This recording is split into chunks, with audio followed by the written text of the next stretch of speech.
We thank Bob Chapek for his service to Disney over his long career, including navigating the company through the unprecedented challenges of the COVID pandemic. The board has concluded that as Disney embarks on an increasingly complex period of industry transformation, Bob Iger is uniquely situated to lead the company through this pivotal period. Martin, what was your reaction to this as this broke late last night, and what's been the reaction for investors so far on this Monday morning? Well, there were a lot of market murmurs, JD, it has to be said, after Disney's fourth quarter earnings earlier this month. The conference call wasn't particularly satisfactory. Of course, they missed on the top and bottom line, and they posted a $1.5 billion loss in the direct consumer business, which is where Disney Plus and the streaming operations are housed. So there was absolute disquiet. Obviously, the stock is under the throes of one of its worst declines in about 4 decades so far this year. It has just massively underperformed the Dow and virtually all of its competitors. So something had to be done. But I was surprised to see the level in which all of this escalated to on Sunday evening. Reports say that Bob Iger was only approached by the board on Friday evening with respect to sounding out his temperature for taking on the CEO role and indeed coming back after his retirement.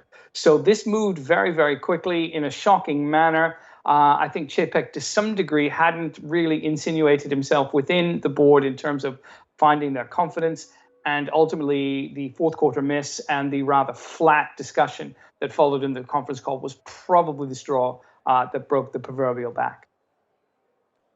What was it about Mr. Iger you think that has, obviously endeared himself either to fans of the brand or people on the board that makes him the suitable candidate to come back into the fold during such a difficult time?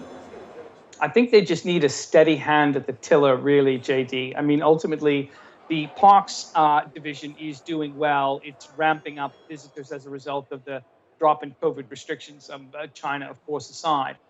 So really what Disney appears to need is somebody who can come in and manage the media assets in a significant and indeed efficient manner.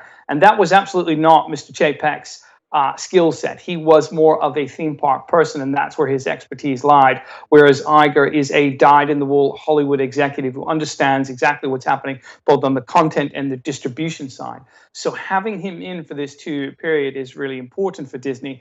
And it also probably alludes, at least in my estimation, JD, to some activist shareholder pressures that have sort of bubbled up over the last 3 or 4 months. And maybe the board saw Iger as a better representative for Disney's interests than Mr. Chapek.